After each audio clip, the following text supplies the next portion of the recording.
Fire away. My man. Cool. All right, man. You tuned into the Hip Hop Uncensored podcast, episode 340 today. We got a special one for him. Before I get to the guest introduction, I'm your brother, old guy from Hip Hop News Uncensored. Sitting across from me is my co-host. What up, y'all? Y'all, it's your man Sam and Viral Hip Hop News. Yeah. We're in the building today for a special episode. We got a special guest in the building, Mr. Leon Robinson. Leon Robinson, how you doing today? You better say just Leon, because they're not going to who you talking about. Oh, shit. Just Leon. Nah. Leon who? Right. Nah, man. We got Leon in the building today for this episode of the podcast. First and foremost, appreciate having you on the platform today. How you doing today, brother? I'm good. Can't complain. You know, I'm alive in the midst of all this madness we're going through. Well, we've been having some guests on recently. We've been asking everybody when they come on, how is it where you're living? I don't know where you're located at right now, but how is the laws? How's the quarantine? How's the atmosphere where you're at right now? Well, where I'm personally at, it's fine. I'm out here. I'm just looking out here in the wilderness. There's nothing here but deer. Right. Yeah, I live in New York City. Oh, okay. As you know, New York City has been, going a bit crazy with the COVID-19. But fortunately, I had a place where to stay away from the city. I've been here self-quarantining for like 26 days now. So, I'm just waiting for things to calm down and hopefully get back to normal so we can all get back to work and do what we do. Yeah, absolutely. Definitely in the same position as you. I guess we can start off, man. I don't know. I can remember you from the 5 Heartbeats. So it's definitely an honor, to see you, and have you in here with us today. But can we get into how you got started, in Hollywood? What was your first gig? And did you how'd you aspire to be an actor? Like, did you just start as a little kid and say, look, I want to be an actor? Could you explain that process? Well, no, I didn't really have that as a kid. I guess the 7th grade, I saw my sister do her high school class, senior class, do a rock and roll revival. And I went to Catholic school, so I had to convince the nuns to let my 7th grade class do it. And we did it, and I choreographed all the numbers and played some of the legendary characters and stuff. So I was doing that, I guess, in 7th grade, but I went to the all-boys prep academy, so there was no drama department at the time. So I just excelled in athletics and became all everything basketball player. Got tons of scholarship offers and wound up going out to LA on a basketball scholarship at Loyola Marymount. And a graduate film student chased me down campus and begged me to be in his movie. And I was like, well, why me? Why don't you get somebody in the theater arts department? I'm sure they want to be in the movie, And he was like, nah, man, there's something about you. I've been watching you, observing you. I feel like you're going to be in the movies one day, and I want to be the first one to do it. So I did this movie, his little short film called The Photographer. And I had the experience that we all have had. You ever sit down with someone that you just met for like about an hour, but you felt like you've known them so much longer than that time you spent with them? Word. That's the way I felt on the movie set. And so I was just, okay, I think this is me. So I changed my major, became a drama major, and I studied acting. Dope. You went into the 5 Heartbeats. Robert Townsend, obviously the brilliant director that he is, found you. Talk about that process. That's one of your most iconic roles. Obviously, that's something that people remember you most popular for, amongst many other roles, but that one in particular. So talk about that process, how Robert Townsend and you guys met up, the audition process and that process from there. Well, I didn't audition for the movie. Oh, wow. For one thing, yeah, I met Robert. Robert saw me at the MTV Music Awards with Madonna. And then I guess Jackie Brown, who was casting the 5 Heartbeats, got to know anything about the movie, knew all about me and was saying, this is who you want. This is who you want. And so came in for a meeting with Robert, and we just gelled, and Robert started, telling me what he thought and how he saw me and this and that, whatever. And we just took it from there. Cool. What was the process, of making a movie? Because like I said, I was a young kid, watching this movie, and we used to watch it over and over in our household. Again, come on TV all the time. We bought the cassette, the videotape, of the movie. Was it Yeah, challenging for you? it was voted the #1 film among African Americans in the last 25 years by AOL. Wow. I believe Yeah, it. because you know what it's like. You know what it's like for us. It's like that movie's become like It's a Wonderful Life for us. Like it's like the movie we watch at our family reunions and the holidays and stuff. Right? How many times your grandparents or your dad or your cousin talking about, come on, we gonna watch the Five Heartbeats now. Right. Millions. Right. You know what I mean? Definitely, definitely. Now moving on to the Temptations. How'd you get? But now, before you move on to the Temptations, I just want to give a righteous plug to Robert Townsend, who directed and produced the documentary, "The Making of the Five Heartbeats," and it will start streaming April 23rd, Thursday, April 23rd, on UMC. So you got to check out this documentary. It's great. It tells a story from the time he was a little kid, as an extra on Mahogany, to the idea when he had the idea until him making the movies, the struggles, everything. You're gonna be shocked to see all the people that auditioned for the joint. You're gonna be like, oh, that's so and so. Oh, I didn't know. It's crazy. Let me ask you this about you, what you saying that that being such an iconic movie and you still having such obviously a fun relationship with Robert Townsend. Do you guys from the movie still stay close? Did you guys speak when the documentary was being done? How often do you guys keep in touch? Yeah, definitely. We always speak when we did the movie, but we all stay in touch to some degree, some more than others. Harry Lennox, who played Dresser, I see Harry all the time because he does a series here in New York, and so we watch football on Sundays together.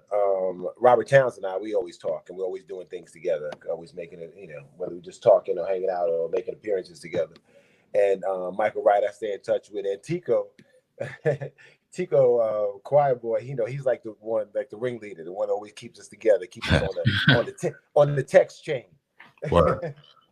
Yeah, I thought it was just, that movie was so brilliant because it was like, it showed what really went on, especially with like black groups, through, the stuff that was going on between them, to dealing with the white bands and, the police. And you even still see some of the same things in Hollywood now, with them, like copying certain things that we do and try to, be us when they're really not.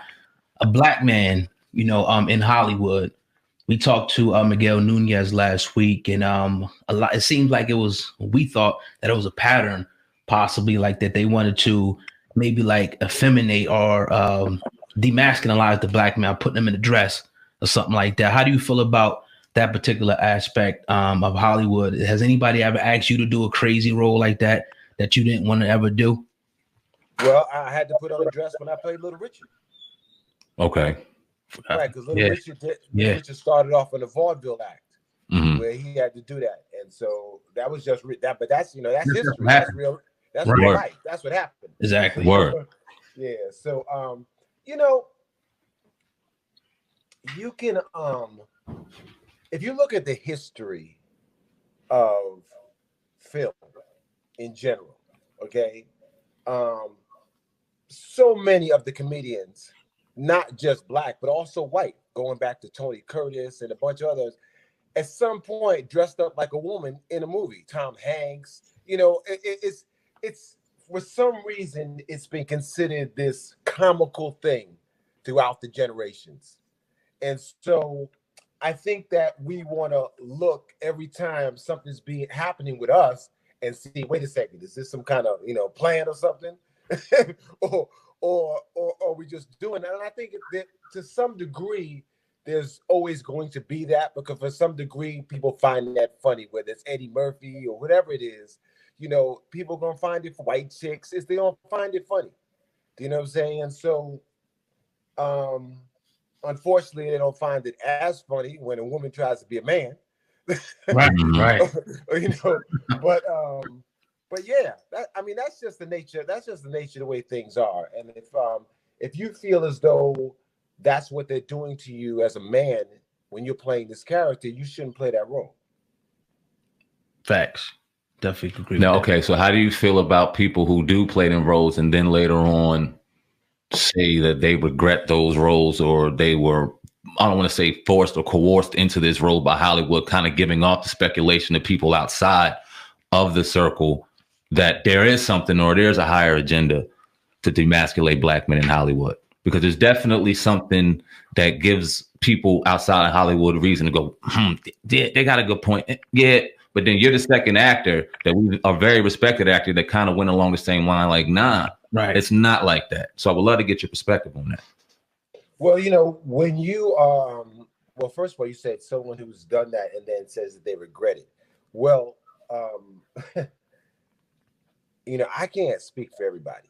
I'm an actor, okay, first and foremost, and I'm only going to regret a role that I play if I didn't play it well. Okay, Word. So that's the way I feel. As far as choosing to do that role, well, you have to realize something. Whether it's acting or just anything in life, if you ask me at 45 about something I did when I was 25, I would say, no, I wouldn't do it today. No. Right. But it's not that 45-year-old that they asked to do that. They asked you when you were 25. And you were a different man then, in different situations and everything else. So it's like, I don't see any reason to regret anything. Right. Unless you didn't play the role well. That I would regret. Waiting to Exhale. I want to ask you about that iconic role. That was another movie. Yeah, I love that one. Oh man. I mean, that's the one your mom put on when she was younger and you had to sit through and watch it, but it was good. You ain't realize why, but you realize why now. Right. Whitney Houston. First question will be, did you keep a relationship with the people on that set? And what are your memories of Whitney Houston, back then in her prime years, I should say, in my opinion? As far as keeping relationships with people, it's like, a lot of people already. We know each other from either working on projects together or, appearances together, or just, we know each other's work and so always friendly, regardless of the time. So I don't think there was anyone on the movie Waiting to Exhale that I think that I made some, amazing connection with, that we're still friends today. But got along with everybody great. Got along with Layla great. Got along with everybody great. It was a good time coming on the movies. I was doing, I think one or two other projects at the same time, so I had to come in and do it and do my role and stuff. But when on the set, it seemed like it was great.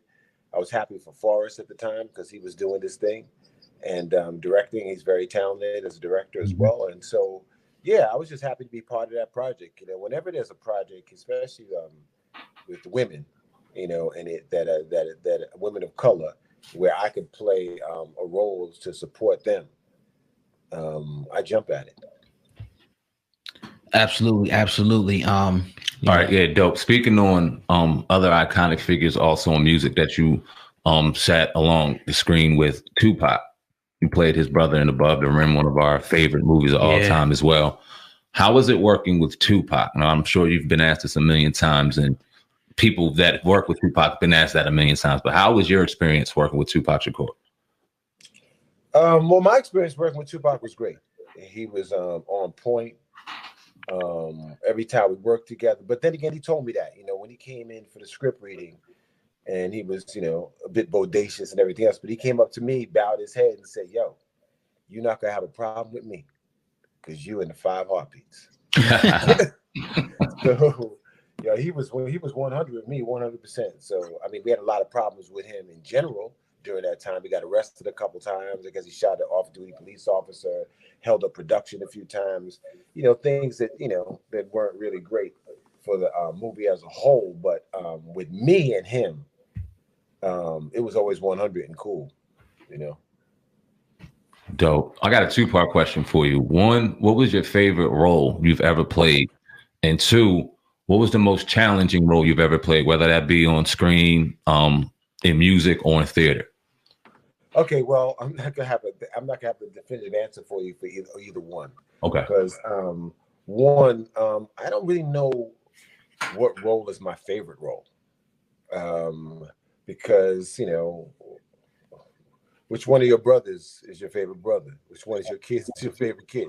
For me, I don't really watch my movies, so it's whatever one you think is the best is the one. I make them for you. You know, I make them for the people who watch them. So whatever one you like is, you know, is going to be, you know, is the one that I like the most. And as far as difficulty in playing a role,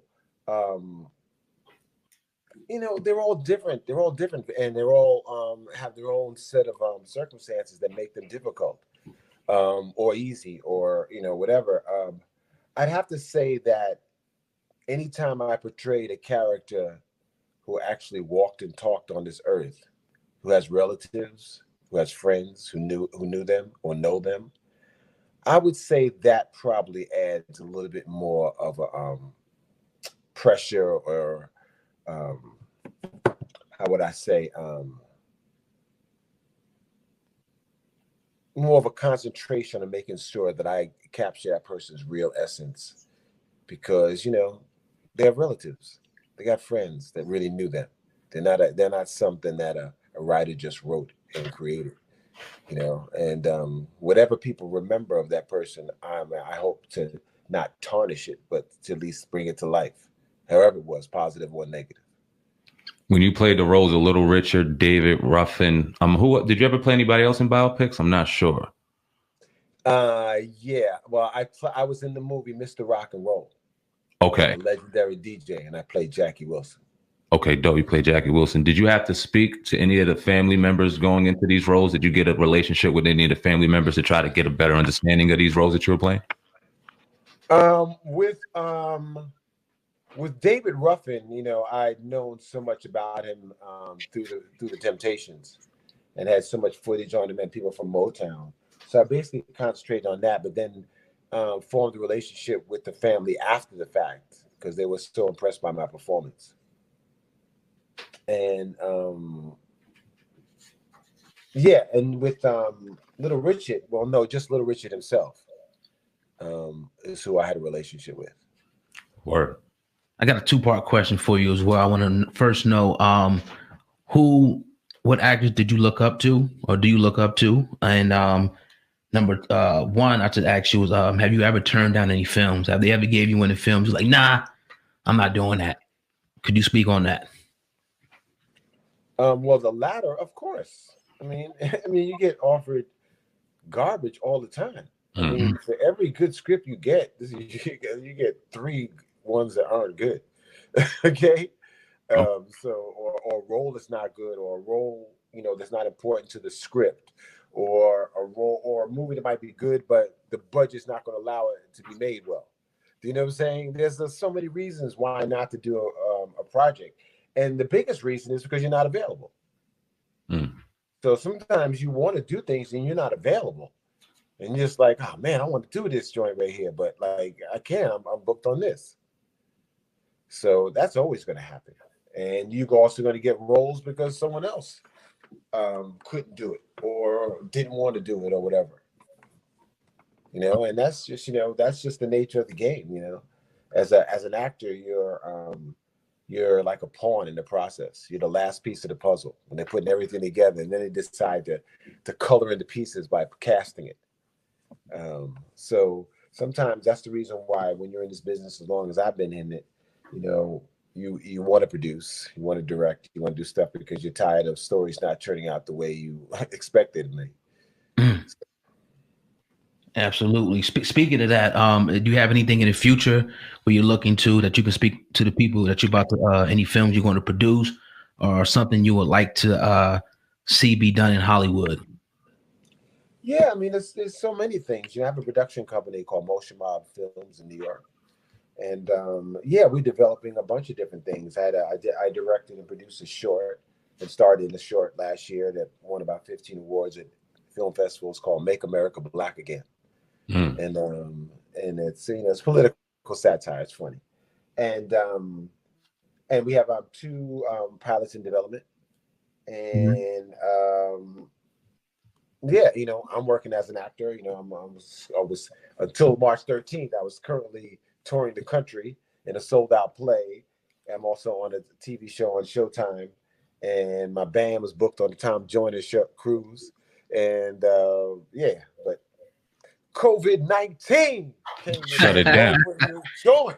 Yeah. Man, how many? Yo, what? How many things you know that could just shut things down like this? It's I crazy. mean, this virus dunked on the NBA and shut it down, brought Yeah. down the backboard. Yeah. It might bring down the football field and other I shit hope too. not. They got the Olympics. It's scary right now what's going on, but Definitely. even more deeper But than you know, sports. but what's crazy about it is this: you mean to tell me that this whole world is changing over a virus that Let's can talk about it, bro. kill? Wait, a virus that can be killed with a disinfectant? Are So you what's up? kidding me? So what's up though? All right. So is it more than a virus, Mr. Leon? Well, because we talk about it as a mafia on this shit.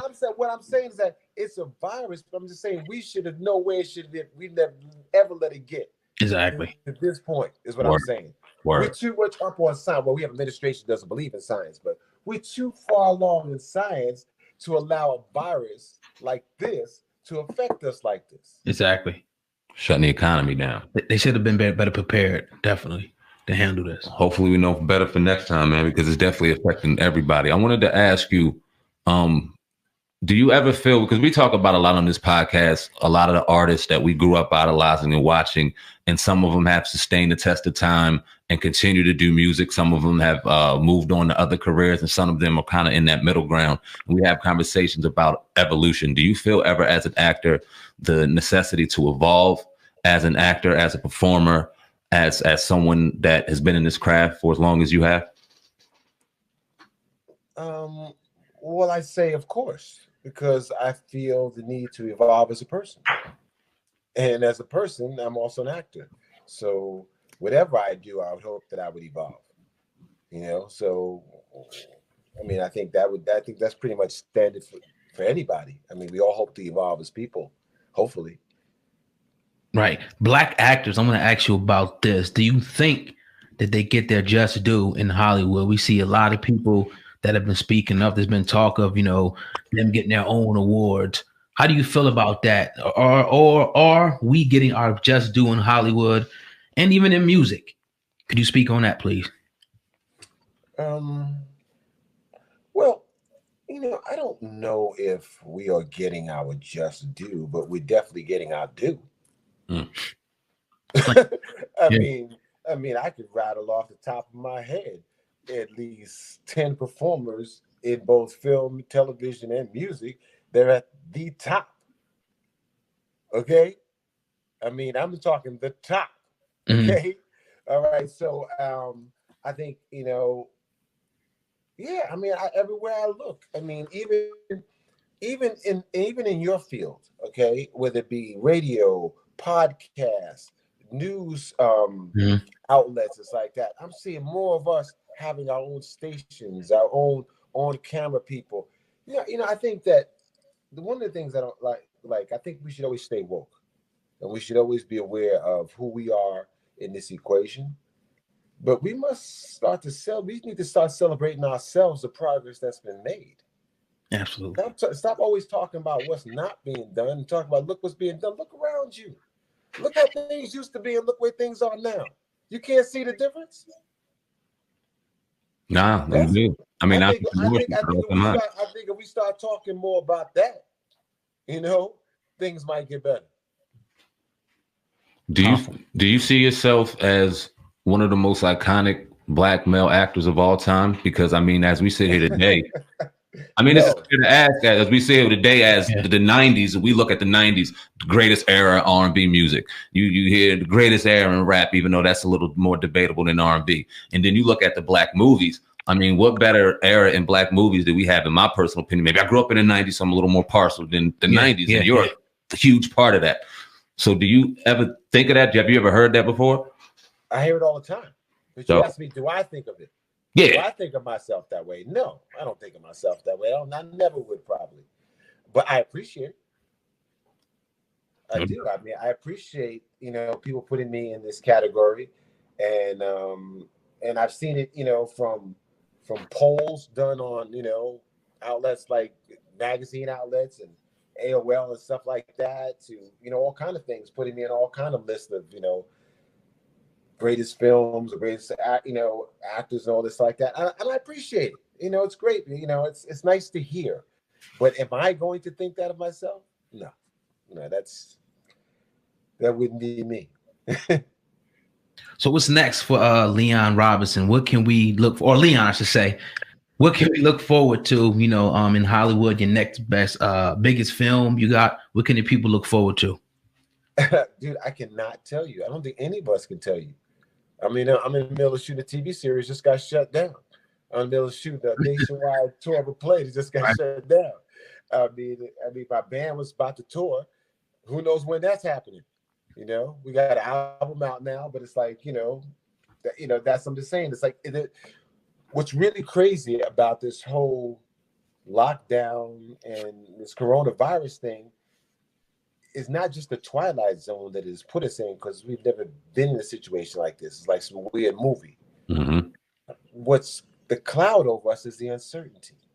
Yeah. Like if you told me, okay, look, June 1st or July 1st, this is gonna be gone, we're going back to normal, this and that, whatever. I like, okay, I'll just start, realizing this is what's gonna be, make sure everything right till then, and we go. Right. I don't know what's gonna be then, man. Yeah. I don't know if it's gonna be August. I don't know if it's September. Some people are talking January. Yeah. Mm-hmm. Yeah. And then I'm thinking, okay, well, if it's gonna be January, right? What kind of world are we gonna be in? Yeah. It's gonna be crazy. Well, I mean, what's gonna happen? And how desperate are things gonna get? We talk about that all the time, because as soon as if this money, first off, people still waiting for their money, their first round of money. You talking January, it's going to have to be plenty of rounds of money that comes through. How long is this going to go through? It's a whole different amount of variables that's going to happen if it's January. I don't even want to think. It's scary to think about. But it's look, at the end of the day, people are going to be protected in a lot of ways that they're not realizing, because everybody's getting squeezed, including the guy who owns the building that you're paying rent to. Mm-hmm. Okay, so what's he going to do? Demand rent when he knows you're not working? What's he going to do? Demand rent when you know you're not working? What's he going to do? Kick you out? How's he going to kick you out? And then wait a second, who in the hell can afford to move in now? Right. You know what I'm saying? Like, so at the end of the day, it's like it's a waiting game for everybody. Yeah. Yeah. But what's going to be key, and for a lot of people, is how they handle themselves during this time. Yep. People are going to look at their landlord crazy if their landlord was acting crazy during this time. They're going to appreciate it more when they realize he wasn't acting crazy, even though he was hurting. Mm-hmm. I'm going to see how many people are going to be willing to help people. How many people are going to really stay inside and try to kill this thing so we can get back to normal. Absolutely. Word. The Temptations role. Let's go back a little bit and talk about that. We kind of touched on it a little bit. How did you get that role? How did that happen? Can you explain that process to all the people? The Temptations. The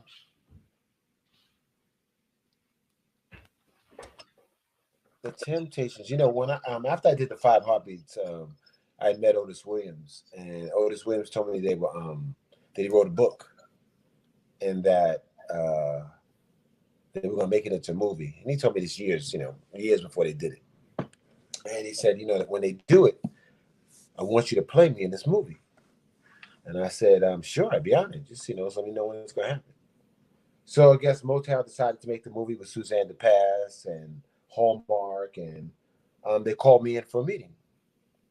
And they said that they were aware that Otis wanted me to star in the movie and to play him. And they said before they move forward with any, negotiations, they just wanted to know what role I thought I should play in the movie. And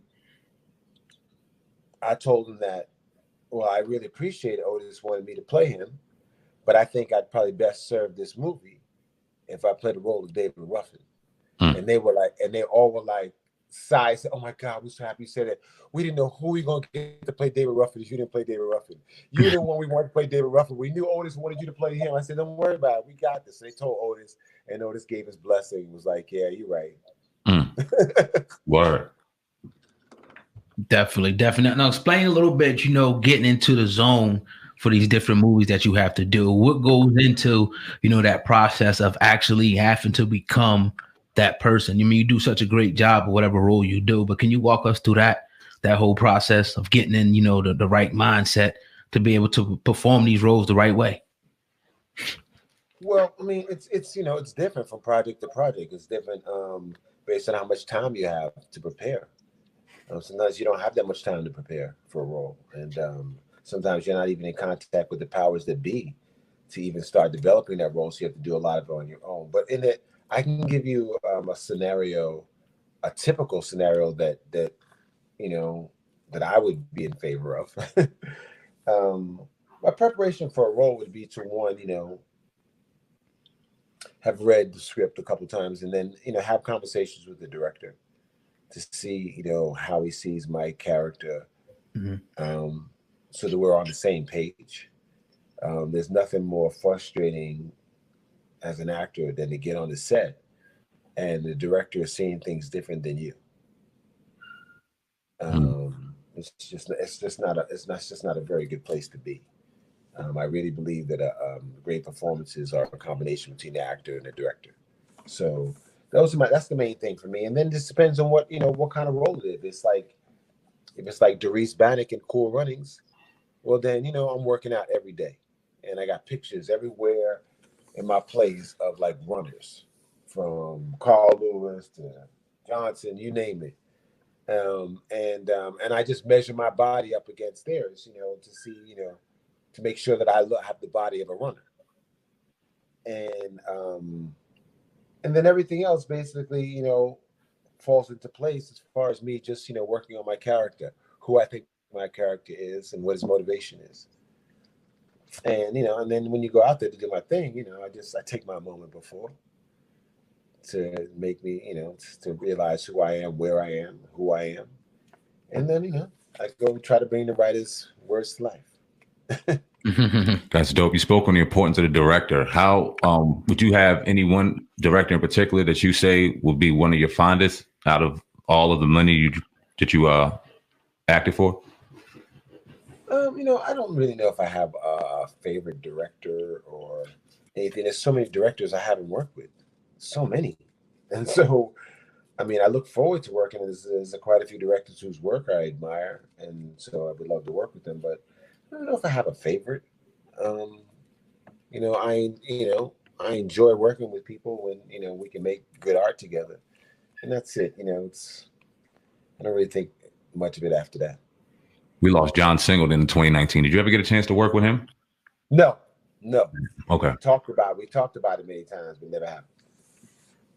Is anybody, you have like a bucket list of people that you say, you know what, I would like to do a project with this person, or are there any movies that you would like to see come to fruition? Yeah, I mean, there's a lot of things, that we get or on our desk, and I optioned the oral history of Sly and the Family Stone because I want to play Sly Stone. Word. I would kill him, and so yeah, but it's just there's so much stuff going on. There's so many things that you'd like to do, and now it's like, to be honest with you, I keep coming back to the same thing. I don't know when you can start it. When can you do stuff? When do we get back to normal? And then when this is over, are people going to feel the same? People going to still want to go out to concerts and be in a arena with 19,000 other people. Mm-hmm. That's the uncertainty we deal with. Talk about your music. How did you get into music? Difficulties transitioning from music or from Hollywood to music, and what do you have going on now? Well, I mean, that's not really a transition. I mean, I'm always an actor, whether I'm on stage or not. So, I mean, it's, so many of us actors, grew up doing many things, and I went to American Academy of Dramatic Arts. We'd have to take scene study in the morning, jazz, ballet, and vocal lessons. Like this is the weekly routine. Mm-hmm. You know what I'm saying? So, to do musical theater or something like that is something that most of us are prepared to do. So a lot of us sing. A lot of us do a lot of different things. A lot of us don't songwrite. But it wasn't really a transition. The transition for me was basically learning the business. Right. I mean, it was just a whole nother it's a whole nother way. And and me, I wanted to be in a band. I didn't want to be a solo artist. And dealing with musicians can be rough. Because I come from a world of acting where you can't be late for anything. Mm-hmm. I'm dealing with guys who's showing up, the next day. Right. Definitely. I'm gonna take this time right now, Mr. Leon. We got to do a little pay the bills real quick. So we'll take a quick second off the podcast, and I'll get into this real quick. If you're listening to this podcast stuck inside your house with your significant other, I want you to pay close attention. Today's sponsor, Manscaped, can help you make the most of your time together. Now, Manscaped promotes clean hygiene when it comes to shaving your balls. It's time to quarantine, Manscaped, and chill. Now, Manscaped is the only men's branded dedicated to below the waist grooming and hygiene. You're probably spending more time than ever with your significant other right now. And let me tell you, if you don't keep clean down there, your partner will notice. Now, quick story, Sam, man. Oh, shit. I tell the people. Oh, boy. You know what I'm saying? I did use it. Okay. And, it really does work. It's good. I didn't think they even had stuff like this. You know what I mean? But Manscaped is changing the grooming game with the perfect 3.0 essentials kit you see right there on the table. The perfect tool for your family jewels. The perfect package 3.0 comes with a new and improved lawnmower, 3.0 waterproof cordless body trimmer, and a ton of liquid formations to round out your manscaping landscape. Yeah, man, this thing is dope. Its third generation trimmer features a cutting edge ceramic blade to prevent manscaping accidents. Millions of balls are about to be nick-free thanks to Manscaped's advanced skincare technology. And of course, let's not forget about the crop preserver and anti-chafing ball deodorant and moisturizer. You already put deodorant on your armpits, so why not put it on the most smelliest part of your body? Subscribers get a new replacement blade refill for your lawnmower trimmer delivered to your door every 3 months, making sure your trimmer always stays fresh and clean. For a limited time, subscribers get not one, but 2 free gifts. Yeah. The said travel bag, $39 in value add, and the patent high performance anti-chafing Manscaped boxer briefs. This is a perfect package for your perfect package. Get 20% off plus free shipping with the code HHU101 at manscaped.com. Get 20% off and free shipping with the code HHU101 at manscaped.com. That's 20% off with free shipping at manscaped.com, and use the code HHU101. Most people are loading up on toilet paper, but I'm loading up on Manscaped products. Help your relationship out during this quarantine. Your partner, your body, and your balls will thank you. Yeah. In the building today. Excellent product. You see it right there on the table. The good people at Manscaped provided us with that. Let's get it. Yeah, man. In the building right now with legendary actor Leon Robinson, most notably known as Leon. We talked about the 5 Heartbeats. We talked about the journey, man. Talked about the Temptations, music. Talked about what he has going on now. Let's talk a little sports real quick for the people, man. Are you a sports fan? How did you feel watching sports go? And are you excited about the draft? Are you excited about, who did you have in basketball before the basketball season ended, man? I think he logged off real quick, but we'll get him back on. Yeah, no doubt, man. In the building right now with Leon Robinson. How do you think the interview's going so far? Oh, it's great, man. Actually, a real great interview. I'm just, privileged to be in the building with such an iconic Black actor like this. I will say, I think of some, I'm just not surprised, but a lot of them are just real down to earth. Word. Just regular dudes, man, who just doing their thing. And I can definitely appreciate that. Yeah, for sure, man. This is, we had Miguel Nunez last week, Johnny Nunez. We got Leon Robinson in the building right now, and I couldn't agree with you more. Oh, God. Mm-hmm. Back in the building with Leon Robinson. Before we got cut off, sports. How you feeling about sports right now? Who's your team? How'd you feel about the basketball season before it got cut off? What you think about football? Let's talk a little sport.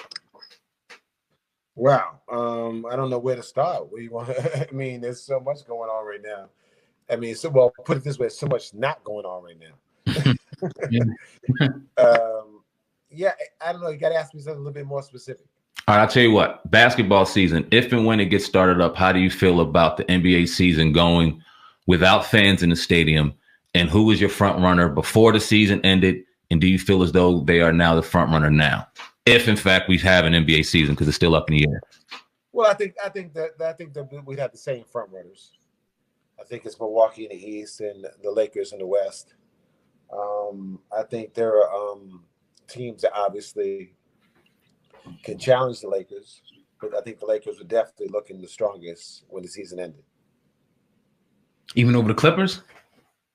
Not even over the Clippers. I mean, you can just look at the stats. Mm-hmm. Oh, you think they just played the Clippers the last weekend. They played Milwaukee and the Clippers in the same weekend before the season ended. Do you take anything into Kawhi Leonard? I don't want to say putting it on LeBron during the regular season, because the last game they played, LeBron got the best of the Clippers and Kawhi. But there's a lot of talk amongst sports analysts, sports media, that Kawhi right now is cooking LeBron when it comes to their one-on-one matchup. Do you put anything into that, or do you think the king will reign once it comes to the playoffs and get over Kawhi in the Western Conference? I think that the sports pundits, those are headline grabbers. Mm-hmm. They talk about those kind of things because that's what they think is going to make people tune in and cause debate and give them things to talk about on First Take and other shows like that. To be perfectly honest with you, basketball is a team game. It's not a one-on-one game. And it doesn't make a difference whether Kawhi is the best player on the floor, as long as LeBron's team wins. And vice versa. And so at the point where LeBron's at in his career, I would find it hard to believe that that's not the way he thinks. I don't think that he would be concerned about statistically who looked the best between me and Kawhi, as long as we got that W. And that depends on, team chemistry and everything else. And that's one of the things that the Clippers don't have. They have not had their full team on the floor for 11 games, I think, maybe. Right. I mean, you can't build chemistry that way. And so luckily the Lakers have been pretty healthy, so they've been able to have that chemistry, especially between their main deal, him and AD, since the beginning of the season. Kawhi and Paul George, they haven't got it together yet. Right. Talk about Kobe. We lost Kobe early in the year, still feeling that loss heavy. Did you know Kobe? Did you ever get to meet him? How did you feel when you heard that news? Well, yeah, I was shocked. It was crazy. I mean, it was just like, is it real? It's like, it's part of this crazy 2020 that's just been nuts. Yeah, I met Kobe early on. I mean, I first knew Kobe when he was 16 years old, because the guard I played with on my AAU team was friends with his dad.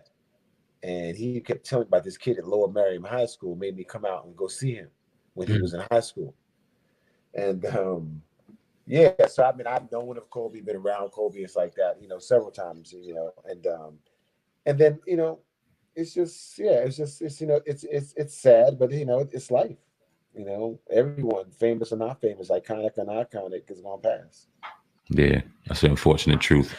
Real quick, another sports question. We got Michael Jordan's documentary coming up April 20th. I can't wait for that. 19th.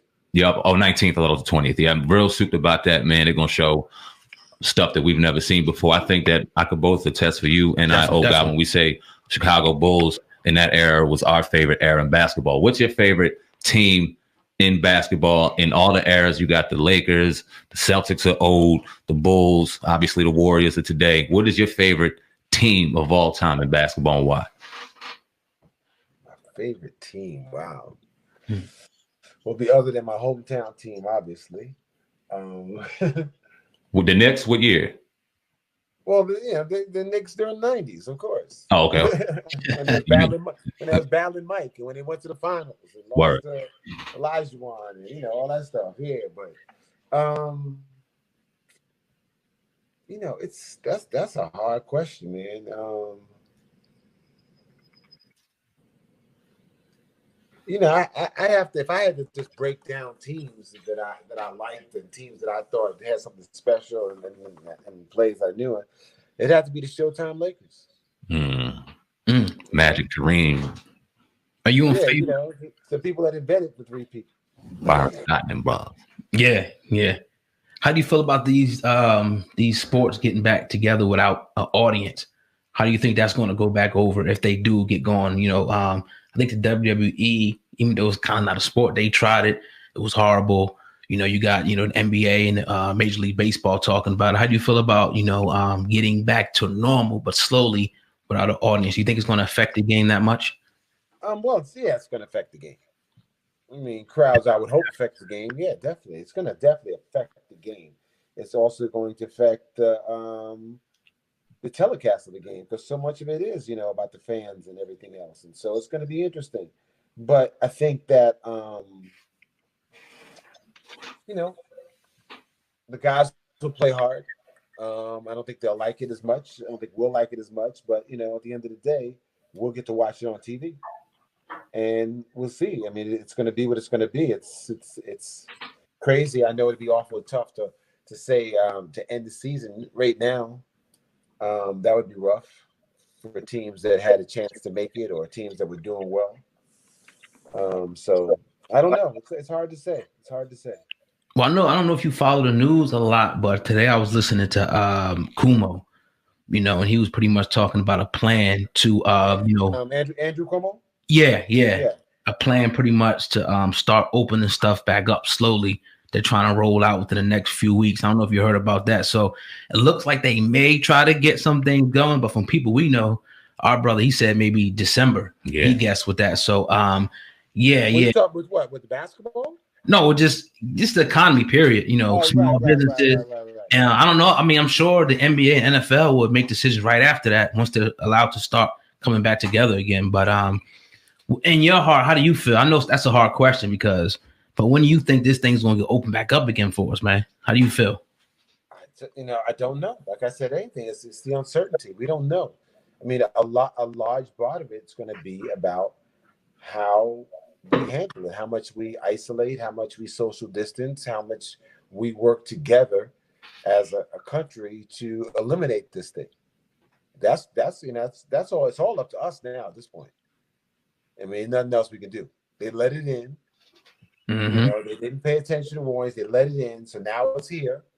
So now we have to do everything we can to not spread it. Plain and simple. And people who we knowingly are spreading it, who are having social gatherings and doing things like that, we can't let that happen. What's your feeling on Donald Trump? Did you vote for him? Were you for him? How do you feel about Donald Trump being the commander-in-chief of the country, especially in this time? I feel as though many of us felt when he was elected. Oh my God, what's going to happen to us when if we have a real problem? What's going to happen to us if we have a war or a pandemic or something like that, and Donald Trump is our president? That's what I've been thinking from the time he was elected. And here we are. And now you're seeing what we get. Yeah, man. What I wanted to ask you. Okay. Instagram. We've been seeing all these battles, man, and it's definitely been given a lot more entertainment now that sports is a void, and we can't. It's daily life. Obviously, has been changed forever. What do you think about the battles? If you watched or paid attention to any of them on Instagram, and what do you think if you've heard about Teddy Riley's comments on them, or why he didn't do it in particular with Babyface? It's because he felt as though Instagram was snatching all the revenue, and he needed a piece of that pie. Just to paraphrase, those aren't his words exactly. Right. Well, I'm not really hip to the battles. I've been seeing things, but I'm not really hip to it. So hit me to it. All right. So Swiss Beats and Timberland, I think maybe last year in Summertime or something, but they basically called out this battle where they would put 20 of their baddest records of all time against 20 of their counterparts' baddest records, and just basically give it to the crowd to see who won. Now, they were doing it on Instagram. They had Lil Jon versus T-Pain. They just had DJ Premier versus RZA recently. They had a couple other. I think Tory Lanez had a different. He had a opponent. He played. Who did he go? French Montana. Yeah, French. And they're talking about 50 and Ja Rule now. Yeah, they talk about 50 and Ja Rule. So they're doing it online on Instagram Live. Can you hear us? The mic is breaking up. I can't hear you. Oh, he said he couldn't hear us. Can you hear us now? Yeah. I don't know what's going on. There's a lot of static on it. I can't. Yeah, I hear that static too. Yeah, if you can go out and come back in, possibly. Can you go out and come back in? I can't hear this. Yeah. Okay. Let me see. in the building right now, having technical difficulties with Leon Robinson, but we'll get that back straightened out. Can you hear? No, nothing yet. No, I don't know why that happened. Yeah. Okay, he clicked out and came back in. Maybe he'll come back in. We've seen this happen a few times, man. We've been. Can you hear us now? Still cracking. That's weird. Yeah, it's very strange. Come back in again if you can hear us. Let me see. Hey, what happened? Maybe shout out to man, as you can see on the board right now. If you guys watching on YouTube, Viral Hip Hop News, and Sense of the Instant Truth podcast official channel, you're in the building. Got a great promo for you guys. HHU101 is the promo code. Manscaped.com. Go check that out. In the building right now with legendary actor Leon Robinson, talking a little sports right now. This is real great, man. Glad to have him in the building. And like you said, man, down to earth. Real down to earth, man. And I'm glad that we've been getting a lot of these artists that grew up watching, idolizing, and realizing they just like us, man. It's real dope. Shout out to Vic, the publicist. Yeah, he getting it in, baby. For putting in this work, man. Yeah. Definitely. But yeah, man, hit that 5-star rating if you're listening to this podcast and you're enjoying it today. Do not forget to do that. Also, if you want to catch the next explosive interview that we have, you got to hit that subscribe button on your screen to get all 4 episodes per week. Saying, man, we ain't letting up, but we got Leon back in the building. Let's see. It was back in the building, but it's not back in here now. But hopefully getting back in here momentarily. But we at minute 50, man. We getting it in today. It's a beautiful interview. I'm loving it, bro. Yeah, I'm loving every second of this interview, man. And shout out to Vic, the publicist. Like old guy said, we got a great lineup for you guys in store right now. We're in talks of having the mayor of Atlantic City tomorrow. Marty Smalls in the building. You're not going to want to miss that for a video chat. On Wednesday, we got former NFL tight end Vernon Davis. He'll be in the building on Wednesday. You're not going to want to miss that dynamic episode. On Thursday, yes, another one on Thursday. That's right. We got Conceited, battle rapper.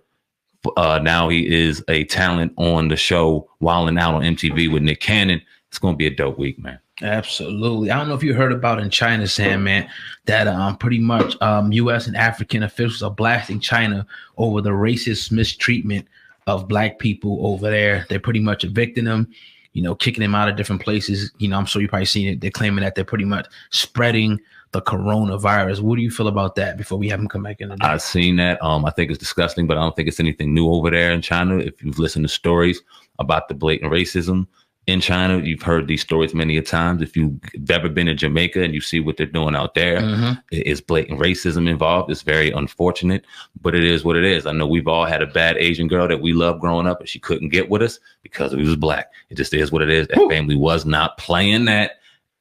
They don't like us for whatever reason. And I'm not talking about all Asians because there's a lot of Asians that got a lot of love. But when you go over there and you get deep over there, the hate's real. So it does not surprising. It's unfortunate, but it's not surprising. Yeah, definitely. And, maybe it's time to get up out of there. If that's the type of treatment that we're going to continue to get. I don't know if he's going to make his way back in today. Hopefully, he can. But, nevertheless, man, it was a great interview. Hopefully next time, we can get him in the building, for another powerful interview. But all I can say is, man, I think that we got a lot of them. We almost got an hour out of it. Yeah, and the interview wouldn't probably last much longer anyway. We'd love to give our parting words to the brother, but we'll have our publicist, come out and give our words. Let's talk about Dame real quick, man, while we in the podcast 340. Let's get it. Episode 341. I'm bugging in the building right now. Is it 340 or 341? Who fucking knows at this point, man? We working. But you text me, man. You text me earlier. Giving my daughter a nap and you hit me up and I seen it on Instagram. Dame Dash, Dusko Poppington, was busy on IG today showing interviews of Vlad and his interview with Adam 22 and Dame's interview with Adam 22. Right. Very heavy culture vulturing. A lot of culture vulturing going on. From what they say, yeah. What's your thoughts on that, man? I gleaned it. I got a chance. I looked on Dame's Instagram and I wanted to see. I clicked on the interview that he had up there, so I wanted to see exactly what they were talking about. Pretty much Vlad and Adam 22 was sitting there talking about that little bit of fallout with Dame Dash. Vlad was like, I warned you about these certain people. And then they kind of got into talking about his network and how they thought that wasn't going to, make it. I think Vlad came right out and said he think it's going to fail. You know what I mean? And it was just like, and I'm looking right now, if you go to Dame Dash's page right now, he's going in on like 6 minutes ago. He just put this up again about going on to his platform. But my thing is always going to be, what in the hell was you doing on that platform to begin with? And this is like, all right, everybody knows this girl is burning, but you just had to have it. You know what I mean? And that's my argument. Like, I hear all these people keep saying the culture vulture, they wonder what this movement, but all I see is us on these platforms. So I'm like, yo, shut up. And then you're over, like, you could have thought a few months ago these guys had some type of exclusive deal with each other. And I kind of still think behind the scenes they may be all working together just to create a headline, because at the end of the day, you're feeding people back to his platform. You guys are feeding each other back to each other's platform. So Vlad is sitting back like, whatever. Everybody's coming over here now. This video you put up of Vlad got what? Maybe damn near 1 million views already. Probably more than they had on his channel. So it's just like, what are we really doing here? Stop crying. Stop always saying this about this person, and you go to the platform and build them up. That'd be like somebody we coming at, and they coming to our studio and chopping it up with us. It just don't make no sense, man. This is a game going on behind the scenes, I think. And quite frankly, shout out to my man Kenyatta and all that. Love you, brother, but I just can't get down with this, bro. I just can't. I'm sorry. I couldn't agree with you more. Oh God, I couldn't have said it better myself. I'm not going to be too long-winded on this because you just pretty much said it. Nah, you gotta go in, man. The thing that bothers me though, man, it's the hypocrisy about this shit. You're still throwing out culture vultures, but 3 months ago, not even 3 months ago, a half a year ago, you basically do that shit in the toilet, which bothered a lot of people who really genuinely believed in what you and Kenyatta had going on. We had Kenyatta on the podcast a couple of weeks ago to talk about the memory of Nipsey Hussle. And in that interview, we talked and brought up Dame. And he was talking about tours that were about to go on and little things that were coming off of the book. We seen rappers with the book. We seen the momentum that was coming behind it. We seen Leo Cohen. Leo Cohen. Leo Cohen going at the book and shitting on the book on the Breakfast Club. It was getting and rocking and making waves. And for Dame to basically apologize in the heat of it and turn his back, I can say that on Kenyatta really bothered me, but I can't be bothered if he's not bothered. And it doesn't seem like he's bothered. So that is what it is. But Dame complaining about Adam 22, calling him a culture vulture, yet y'all had a series out, not only on your platform, but his platform, making money off this shit, helping him just as well, introducing him to a whole black audience, just feeding him right to it.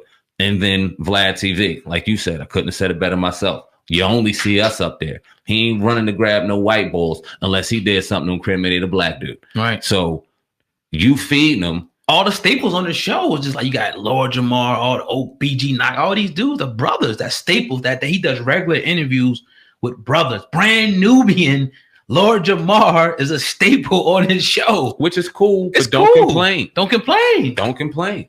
And there's a lot of complaining going on, but then there's a lot of backsiding action going on to accompany all that talk about, oh, we need to do for self, oh, we need to do this, oh, we need to do that. There's plenty of outlets out here that y'all can promote, that y'all can big up. We're not just talking about us. There's a million of them, black owned, successful, on the rise, that y'all can sit back and go, oh, you know what? Yeah, that's the one right there. Let's put all our money. Let's endorse them. Let's put our artists in here. Let's get our people in here. Let's tell them their stories. Let's get them to 1 million views. Let's turn them into that, because this is what we need. Y'all don't really care about that. And the action proves more than the words. I'm sorry. Y'all need to put a little more proof in your pudding. If somebody who's always crying about culture vultures, this and that, he seems like he's always around them culture vultures somehow, some way. They find their way into this dude's circumference, into a circle, whatever the case may be, into the bedroom. Like, he's always finds a way to stay around these people that call themselves culture vultures. You would think that he would be the person that'll be, so far away from ever getting into an altercation like this again, because he just know he has a signal for, oh, culture vulture, get away from him. But I want to ask you about the part that Vlad said. He alluded to the Rockefeller breakup, and he kind of threw a subtle shot when he was like, you see guys, they come together and they're partners, and everybody thinks that, they're the one that made that thing go. But when they separate, you see exactly what happens. He alluded to Biggs, what happened with him. He alluded to Jay-Z. He said after Rockefeller, Jay-Z blew up. You know what I mean? And then it was kind of, we know it was a shot at Dame, because it's like, all right, Dame, what did you do? You're trying to put your eggs in this media basket with this whole, network thing. And Vlad said, look, I think it's going to fail. Looking at, the SWOT analysis of it. What do you think about the shot that Vlad threw at Dame with the Rockefeller breakup? It was an easy shot to take, obviously, because It's the obvious. When Is you it look accurate, at, though? No, it's not accurate. And I'm going to tell you why. Because there's still a lot of things, still a lot of self-owned businesses that Dame Dash created outside of the media realm that he's still making money from. So I'm not going to hate on him for having his wave. I don't fucking know the Dusko Poppington brand, the clothing Rachel line, Roy, Rachel Roy. He has Dame movies, Dash Studios. Dame Dash Studios, even though we can give criticism to that aspect of the media game as much as we want. He's still out there living well, moving how he wants, smoking how he wants, living the life he wants. So I'm not going to hate on him because he's not a billionaire. No, I'm not being nice because here's where I got to get a little more critical of our man Dame. Why'd you go on there to fucking begin with? That's a good question. Great question. Why'd you give him the fucking ammo to begin with? Great. How do you say culture vulture this, culture vulture that, but then I'm going to go, like in your mind, do you think I'm going to stand up against the establishment, take him on one-on-one while I still feed his platform and give him millions of views? Right. Puts Dame Dash, tore my ass up in an interview. Like you just gave him all the gold. Thousands of dollars, tens of thousands of dollars. That's the part that's confusing to me. That makes no sense. Right. I think that Vlad was very off-colored. I think he was very disrespectful in saying that. I think that they had some bad business, and he's always throwing shots at Dame. He basically said he bit the hand that feed him, and that's why he won't have him on his platform the way he has a Lord Jamar or Godfrey and help his platform out because he doesn't listen. That's what fucking Vlad said. That's not me. Yeah, he was throwing shots. You know what I'm saying? But you went on there. You invited that man in your home. You opened that door for business with him, knowing because you're smart, brilliant, that he was already who he was. But this whole culture vulture thing, all these people are culture vultures, dog. What do y'all think that these companies and all these hip hop websites are? Who do you think owns these companies? Period. Who do you think owns these companies, man? Mm-hmm. Just because they put us out in the front and we're the writers and the different people that handle the social medias and Instagrams, because we keep in touch with, what the culture is. But sitting up at the top is somebody who don't look like you, who don't even probably give a damn or even know what the hell is going on, but they just cut the checks. So keep it a buck, yo. You feeding all these culture vultures. I ain't gonna start naming names, but we know who they are. We know the top websites that everybody's going and getting information from, and people are tagging them these different places because they want them to pick up their story. Yep. We know. So it's just like these people. Who do you think run these companies? Put these CEOs out in front of everybody and show them who they are. You got companies out here that's ran by us that you can do exclusively with us. That's what we thought the culture vulture movement was about. But like you said, he threw the shit in the toilet saying, man, I'm sorry, bro. I don't want to hear it. I love Dame Dash. I love what he stands for, but I don't want to hear this shit about some culture vulture when you fed that culture vulture tens of thousands of dollars. I don't want to hear it. Why is he doing it now? Because even that fucking interview was half a fucking year ago. Could be scripted. That interview was half a year ago. The one he was on Vlad and Adam 22. That shit was easily. That shit was a long time ago, bro. Exactly. A while ago. And that Adam 22 interview with Vlad wasn't last week. That shit was a while ago. Okay. So why bring it up? Why you bringing it up now? That's a good question. And we always say, you can go to other platforms. Now we want to have Dame on this platform and ask him this question. Now, whether he wants to come or not, whatever. But you're very comfortable feeding the culture vultures. Do you guys know how much money these dudes make when Dame Dash goes in that platform? You guys better check the records, man. He's huge. Come on, man. And got all the respect in the world for Dame Dash, but got all the goddamn respect and manhood in the world to ask him a fair question. If you sitting here saying culture vulture this, culture vulture that, why the fuck are you up in the nest with the niggas? Right. And if you don't want to come on this platform, I can recommend at least a couple other platforms that I can say, all right, go rock on my man. Go rock on my man Doc Hicks over here. Go rock on my people so-and-so over here. You know what I mean? If you don't want to come deal with us on this platform. But it ain't got, that has nothing to do with why we feel this way, because he hasn't been on the platform. We're just saying, why are you complaining about sleeping with about getting herpes when you knew the girl had herpes, but you wanted to sleep with her that bad, brother? It is what it is, man. That was the day in news today. Do we have anything else to talk about in hip-hop today? Let's go through the screen, man. We had a great interview. Oh God, this afternoon. Definitely. Legendary actor Leon Robinson. We got a little mixed up with our technical difficulties, but nonetheless, we got 50 good minutes of conversation with the brother. Y'all will hear that in its entirety. Right. Obviously, if you're not listening to it now, or you just enjoyed that, I'll be sorry.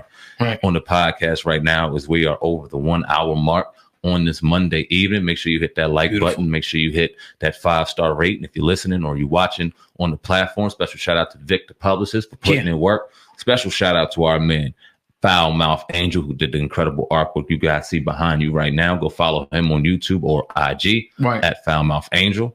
Yeah, man, great show. Man. I got one thing I want to talk about, then I got one more thing, announcement that I want to make. According to reports, ex-NFL quarterback Tavares Jackson passed away on Sunday after a car crash that took place in Alabama, where he grew up, man. So I want to put that out there for the people. Condolences to that young brother, only 1 year older, or 2 years older than me, I should say, at 36. Yeah, my age. And Sandman's age. So I wanted to announce that to the people that are fans, and check out the podcast exclusively for the news portion of it. Waka Flocka, Sandman, he says Atlanta has been running the rap game longer than anyone else. Do you agree? Do you disagree? I also put a little poll up, where I asked people, who do you think's been running it longer? I saw that. Yeah. I think I put like New York, even though it's the East and Philly and all together, but New York, the Midwest, the West, and then the South, or i.e. Atlanta. Sandman, who do you think ran the game the longest? I've been getting so many different responses, people saying so many different things. I think it's great, but I want to hear what you got to say. I'm so partial to the East. I ain't mad at Waka for saying Atlanta, because when you think about it, they've been on a fucking hell of a run. It ain't longer than the East, though, baby. It's been a hell of a run, but it's very, I don't know if it's longer than the East. And then you still got the West. So great conversation. I ain't mad at for him saying it. Great debate. I'm still giving it to the East. People gonna rip us, but hey, look, I'm giving it to the East. I'm partial to the East. Me too. Rip away.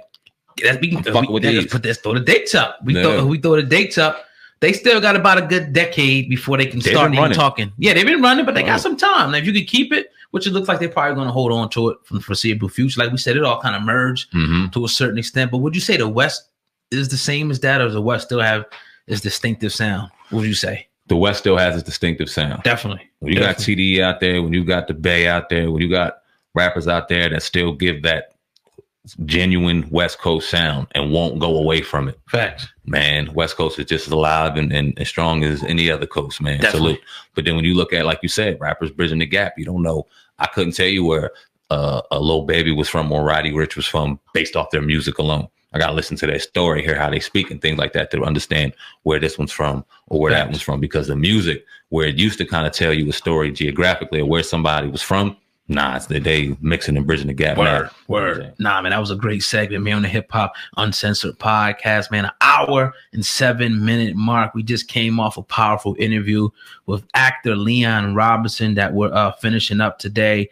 And I'm excited about that. Tomorrow, we got the mayor of Atlantic City. We got so many different things going on. Shout out to Vic, the publicist, once again, but special announcement to the people. I need everyone, if you want to get your music on our platforms and get 1 20-minute interview with us, hit me up at ohgod@hiphopun.com or Sandman at DLS Media Inc. #1@gmail.com and inquire about the rates, and we could definitely get you on the platform, get you heard in front of over 1 million people per month. I'm gonna wind it down there, Sam, man. I think it's great. A shout out to the great people at Manscaped, you know what I mean, with the excellent promo code they have for us today, the excellent products they provide. Make sure I go check that out. And that's all I got on my side, bro. Yeah, I'm gonna conclude it too, man. Shout out to Young Nice.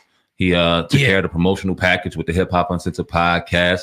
Had a great interview with him this past week. Shout out to Jade Mazentoff. If y'all haven't seen her single Rematch, you can go check that out. It'll also be up on Hip Hop News Uncensored and the Uncensored Truth podcast in the next 24 to 48 hours. You can check that out. We got an interview with Jade Mazentoff out of Texas, incredible singer, on Saturday, man. Y'all heard an incredible episode, another one, 341 in the books of the Hip Hop Uncensored podcast on this Monday morning, afternoon, and evening, whenever you're listening. Yeah. We appreciate you. You want to stay tuned for 342 because we'll have the mayor of Atlantic City, Marty Smalls, in the building, knocking it out with nonstop great content, not missing a beat, trying to give y'all nonstop content going on with this virus, man, and this pandemic we got going on, man. So y'all hit that 5-star rating. Let us know. Y'all appreciate the work. It's the Sandman, Bio Hip Hop News. Oh, God, Hip Hop News Uncensored. Together we are the Hip Hop Uncensored podcast. Over and out. Peace.